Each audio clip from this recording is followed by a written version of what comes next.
Welcome to my channel friends, thanks for joining friends. आज की video में आप 4.1 4.1 एक्सरसाइज जो कि यूनिट की पहली एक्सरसाइज है, इसको हल करना जो सीख पाएंगे। फ्रेंड्स, वीडियो को स्टार्ट करने से पहले रिक्वेस्ट करना चाहूंगी, प्लीज चैनल को सब्सक्राइब जरूर कीजिएगा। इसके लिए सब्सक्राइब बटन पर क्लिक कीजिएगा, साथ बेल और ऑल के बटन पर लाजमी क्लिक कीजिएगा, क्योंकि इस पर क्लिक करने से आपको हमारी हर आने वाली वीडियो की अपडेट मिल सकेंगी और आप हमारी वीडियो जो है वो सबसे पहले देख पाएंगे। टॉपिक की तरफ आते हैं फ्रेंड्स कि हमारी आज की जो एक्सरसाइज है वो 4.1 है। इसमें अगर स्टेटमेंट को पढ़ा जाए, यहाँ पे लिखा गया है कि यहाँ पे रेफरेंस के तौर पर उर्दू मीडियम की बुक है। आपका जो भी मीडियम हो उसके हिसाब से आप अल्फाज जो है इस्तेमाल कर सकते हैं। यहाँ पे कहा गया कि हर अदद में कुव्वतनुमा और असास आपने बताना है, यानी आइडेंटिफाई द एक्सपोनेंट। अगर आप इंग्लिश मीडियम देख रहे हैं बुक तो यहाँ पे एक्सपोनेंट लिखा होगा और बेस होगा। बेस से मुराद इसको उर्दू में एहसास कहा जाता है, एक्सपोनेंट या फिर इसको पावर भी कहा जाता है, तो इसको उर्दू में आप कुव्वतनुमा कहते हैं। ठीक है, इनको आपने बताना है कि कौन सी रकम जो है वो आपकी, यानी यहाँ पे अगर आप गौर करें -1 है और 9 है, दो रकमें या अदद हैं। ठीक है, लेकिन इनकी जगह चेंज है, तो आपने मैथमेटिकली जो चीजें हैं वो बतानी कि आया ये क्या चीज बनती है, इनके नाम क्या होते हैं। तो यहाँ पे असास और कुव्वतनुमा कहा गया बेस या एक्सपोनेंट है। ठीक है, मीडियम के हिसाब से आप अल्फाज इस्तेमाल कर सकते हैं। तो जो वैल्यूज होती हैं जो कुव्वतनुमा के नीचे होती है ये बेस होती है या बुनियाद कह लीजिए। अगर इसको मजीद एक्सप्लेनेशन की जाए या अल्फाज के मायने अगर माने की बात की जाए, मीनिंग की बात की जाए, तो बेस यानी बुनियाद, यानी ये जो वैल्यूज है ये इसकी बुनियाद बनती है। तो इसको रियाजी की जुबान में असास कहा जाता है या बेस कहा जाता है। -1 यानी पूरा जो भी होगा इसके साथ अलामत जो भी होगी उसको भी आप साथ लिखेंगे। तो प्लस वाली का कोई इशू नहीं होता, वो ना भी मेंशन हो तो इसका मतलब इसकी वैल्यू के साथ जो अलामत होगी वो पॉजिटिव होगी, प्लस नंबर होगा। तो असास यहाँ पे -1 है, कुव्वतनुमा इसका एक्सपोनेंट क्या होगा 9।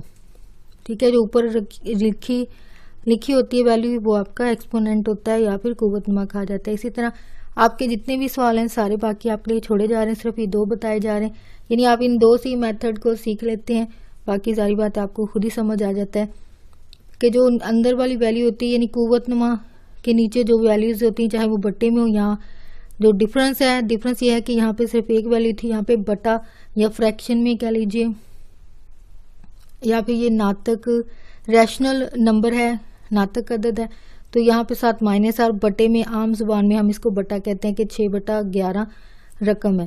तो जो नीचे हालांकि ये 2 वैल्यूज हैं लेकिन तकसीम की शक्ल में है, लेकिन ये एक ही कंसीडर होती हैं। तो ये सारी की सारी क्या बन जाएगी, 8 के नीचे जो वैल्यूज है सारी की सारी एहसास होगी आपकी, और इसके ऊपर जो रकम लिखी जाती है, अदद लिखा जाता है, नंबर लिखा जाता है, वो आपका कुव्वतनुमा होता है या फिर एक्सपोनेंट होता है। तो बाकी आपके लिए जो छोड़े जा रहे हैं प्लीज आप इसको ट्राई कीजिएगा इन्हीं मेथड को समझते हुए। तो जारी बात है सिर्फ वैल्यूज चेंज होगी, यहाँ पे 1 है, यहाँ पे 6/11 है, इसी तरह वैल्यूज चेंज होती रहेंगी, लेकिन मेथड जारी बात है आपको पहले भी बताया गया दूसरी एक्सरसाइजेज में भी कि मेथड आपका वही होता है, सिर्फ आपकी कंडीशन या वैल्यूज चेंज होती रहती हैं। तो यहाँ पे स्टूडेंट क्वेश्चन नंबर 2 है, यहाँ पहले से आपके लिए 2 वैल्यूज लिख दी गई, बाकी आपके लिए छोड़े जा रहे हैं। मेथड जारी बात है सेम जो इनमें इस्तेमाल होगा वही बाकी जो छोड़े जा रहे हैं, सिर्फ कंडीशन उनकी चेंज होती रहेगी। तो यहाँ पे मेथड अगर स्टेटमेंट आपके लिए पढ़ी जाए तो यहाँ पे यह है कि हर कुव्वतनुमाई शक्ल आपने दर्ज झैल जो वैल्यूज दी गई हैं, रकमें दी गई, सवाल दिए गए, उनमें से हर एक को जब वो कुव्वतनुमाई शक्ल में लिखना है यानी एक्सपोनेंट में लिखना है। तो एक्सपोनेंट के लिए आप क्या करते हैं कि आपने जो फार्मूला है आपका, ठीक है, जो आप यूनिट के आपके बिल्कुल स्टार्ट में ये चीजें बताई जाती हैं कि फर्ज करें एक जैसी वैल्यू है, ठीक है, असास या बेस एक जैसी हो, यानी यहाँ पे ए है, या फर्ज करें यहाँ पे 10 भी हो सकते हैं, 10 ज़रूर खा रहा है 10 के साथ, यानी रकम की शक्ल, यानी जिस तरह ट्विन्स होते हैं इसी तरह ये सारी वैल्यूज जितनी भी हो ट्विन्स समझ लीजिए कि एक जैसी होती हैं, एक जैसी शक्ल होनी चाहिए। एज ए एग्जाम्पल बात की है तो यहाँ पे आपने क्या करना है कि जो एक जैसी वैल्यूज होंगी उनकी पावर फार्मूले के हिसाब से 1 कंसीडर होती है, यानी एक इसकी, इसी तरह इसकी, चाहे कुछ भी नंबर्स हो। ये आपके ABC में लिखा है यानी A है, ठीक है, या फर्ज करें यहाँ पे मैं B लिख देती हूँ, B सी ज़रब सी लिख देती हूँ, ठीक है, एग्जाम्पल के तौर पे बात करें। तो यहाँ पे क्या होगा, एक जैसी वैल्यूज होनी चाहिए। पहली कंडीशन आपके लिए फार्मूले की है कि शक्ल एक जैसी होनी चाहिए। तो उनकी पावर जो है को जो एक पावर नहीं जिनकी मेंशन होती, लिखी नहीं जाती, तो वहाँ पे एक होती है, इसको एक कंसीडर किया जाता है। तो यहाँ पे एक और एक पावर जमा की कितनी हो जाएंगी, 10 की 2। इसी तरह इसकी भी ए की 2 हो जाएगी, सी की भी 2 हो जाएगी, ठीक है। लेकिन जाहिर बात है हर सवाल में यही नहीं होगी, ये सिर्फ मैंने एग्जाम्पल के तौर पे बात की है। लेकिन यही जहाँ पे ये 2 हैं, यहाँ पे जो नंबर्स हैं इनके 10 हो सकते हैं, 5 हो सकते हैं, 3 हो सकते हैं, 6 हो सकते हैं, यानी डिपेंड करता है। आप पहला सवाल होगी यहाँ पे बात की उन्होंने क्या, एक कुव्वतमयी शक्ल में आपने लिखना है। तो मैंने अभी आपको फार्मूला क्या बताया कि जब आप इस्तेमाल करेंगे इसको, तो इसकी जो भी वैल्यू है जिसको आप हल कर रहे हैं, जिसका एक्सपोनेंट लिख रहे हैं या कुव्वतनुमाई शक्ल लिख रहे हैं, तो इनकी क्या करना है, पावर्स को इकट्ठा करना है, जमा करना है। पावर्स को क्या करना है, जमा। और दूसरी कंडीशन ये होती है इसके लिए कि रकमें एक जैसी होनी चाहिए, यानी सेम शक्ल होनी चाहिए। अब ये सारी वैल्यू एक है, ये भी एक है, तो इसकी पावर एक, इसकी एक, इसकी एक, तो 1/10 की पावर कितनी हो जाएगी, 3, क्योंकि 3 वैल्यूज हैं, 1 2 3 वैल्यूज, 3 दफा ज़रब खा रहे हैं, तो इसका मतलब ये वैल्यूज की कुव्वतनुमाई शक्ल या एक्सपोनेंट क्या होगा, 3। यानी जितने नंबर्स होंगे वो उसकी कुव्वतनुमाई शक्ल बनती है, ये आप कह सकते हैं। तो यहाँ पे आए सेकंड क्वेश्चन, तो यहाँ पे -a है, ठीक है। -a को गिनने कितनी दफा, 1 2 3 4 5 6 7, तो 7 दफा, यानी ये कितनी दफा ज़रब खा रहा है, 7 दफा ज़रब खा रहा है, 7 टाइम है। और इसका जी ये जो है वो एक्सपोनेंट होगा या फिर इसकी कुव्वतनुमाई शक्ल होगी।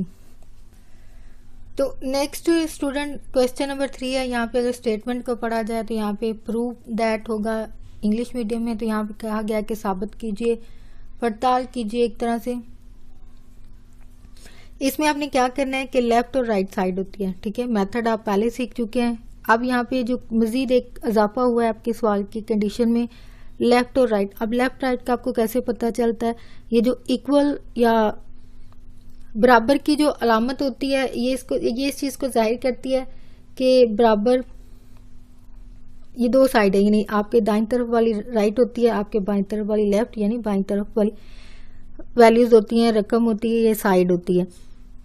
अब इन दोनों को आपने साबित करना है। साबित करने से मुराद ये होता है जब लेफ्ट राइट का कंडीशन आपको दी जाती है, इसमें ये कंडीशन होती है कि आप जो भी मेथड इस्तेमाल करें इसका जो जवाब है वो सेम आना चाहिए, यानी एक साइड दूसरी साइड के बराबर आती है। तो यहाँ पे आप 125 को तो कुछ नहीं कर सकते हैं, यानी जो फार्मूला भी अगर आपने सीखा है तो 125 को आप कुव्वतनुमाई शक्ल बनाने की बजाय आप लेफ्ट को लेके इसको हल करना शुरू करेंगे,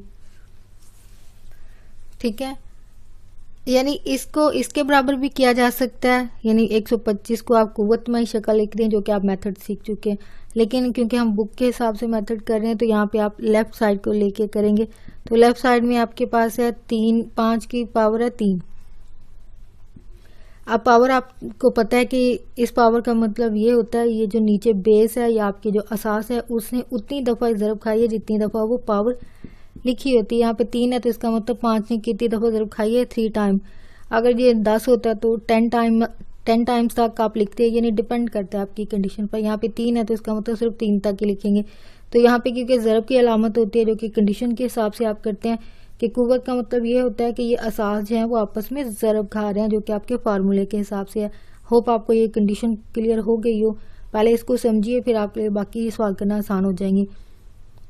तो ज़रब खा रहे हैं इसका मतलब 5 को 5 से ज़रब दी तो 25 आएगा, ठीक है। 25 को फिर आपने फिर 5 से ज़रब दी क्योंकि 3 टाइम ज़रब खाएगा। 5 5 बार 25 है, 2 हासिल, 5 2 बार 10, 10 और 2 12, 125 जो कि आपका राइट का आंसर है। यानी आप यहाँ पे कह सकते हैं कि लेफ्ट साइड बराबर है राइट के, यानी इसका आंसर जो है वो राइट के बराबर आ गया है, जो कि आपने फार्मूला जो आप सीख चुके हैं उसके इसको अप्लाई करने के बाद जो आंसर आता है आपका वो आपकी लेफ्ट और राइट साइड को बराबर बनाता है। नेक्स्ट जो कंडीशन है आपकी सेकंड, यानी मेथड तो सही है, लेफ्ट और राइट को लेके आपने कनेक्ट का मतलब लेफ्ट को लेके आप करेंगे। तो लेफ्ट आपके पास -3 5 है, ठीक है। इसका मतलब -3 कितनी दफा ज़रब खाएगा, 5 टाइम। -3 फिर -3 है, फिर -3 है, ठीक है। 5 टाइम आपने लिखना है पावर के हिसाब से, यानी जितनी पावर होती है उतनी दफ़ा ही वो नंबर जो है वो ज़रब खाएगा। तो यहाँ 5 टाइम 3 बार 9, 9 3 बार 27 हो जाएगा, 27 3 बार 51 हो जाएगा, 51 को फिर 3 से ज़रब दी, 3 1 बार 3, 5 3 बार 15, नहीं सॉरी यहाँ पे 3 3 बार 9, 9 3 बार 27 होगा, 27 को फिर 3 से ज़रब दी, 27 को 3 से ज़रब दी, 7 3 बार 21, 2 हासिल, 5 7 हो जाएगा, ठीक है। 71 आता है, 51 नहीं होगा। 71 को फिर आपने ज़रब देनी है 3 से, ठीक है। तो 3 1 बार 3, 3 7 बार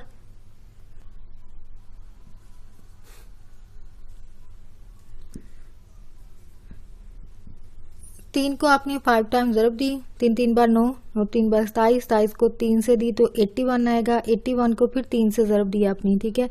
3 1 बार 3, 3 8 बार 24, यानी 243 243 जो कि आपके राइट का आंसर है, यानी आपके राइट के आंसर के बराबर आ जाता है। तो आप यहाँ पे लिख सकते हैं कि लेफ्ट साइड बराबर है राइट के, क्योंकि दोनों का आंसर जो है वो सेम आ रहा है, तो आप इसको कह सकते हैं।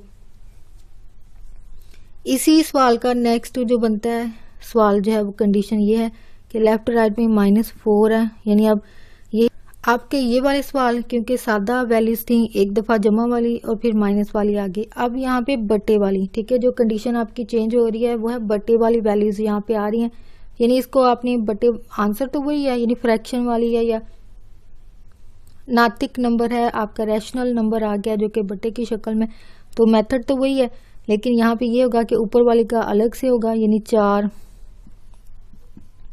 -4 कितनी दफ़ा ज़रब खाएगा, 3 टाइम, ठीक है, क्योंकि ऊपर 3 है, इसका मतलब 3 टाइम ये ज़रब खाएगा, फिर 3 फिर 3। तो अब तीनों को ज़रब दे दें, सॉरी ये प्लस लग रहा होगा, क्रॉस है, ठीक है। तो 4 4 बार 16 है, 16 को 4 से दी तो ये 64 होगा और साथ में माइनस आ जाएगा, ठीक है। 3 को 3 3 बार 9, 9 3 बार 27 जो कि आपके राइट का आंसर है, ये आपका लेफ्ट का है, ठीक है। सॉरी मार्कर यहाँ पे इशू कर रहा है, इंक और लेफ्ट, तो यहाँ पे आप कह सकते हैं कि लेफ्ट साइड बराबर है राइट हैंड साइड के। तो यहाँ पे स्टूडेंट क्वेश्चन नंबर 4 है, यहाँ पे अगर स्टेटमेंट पढ़ी जाए तो यहाँ पे नातक अदद को जो है वो आपने कुव्वत नुमा की मदद से जाहिर करना है, यानी इसकी कुव्वत नुमाई शक्ल लिखनी है, एक्सपोनेंट फॉर्म में लिखना है।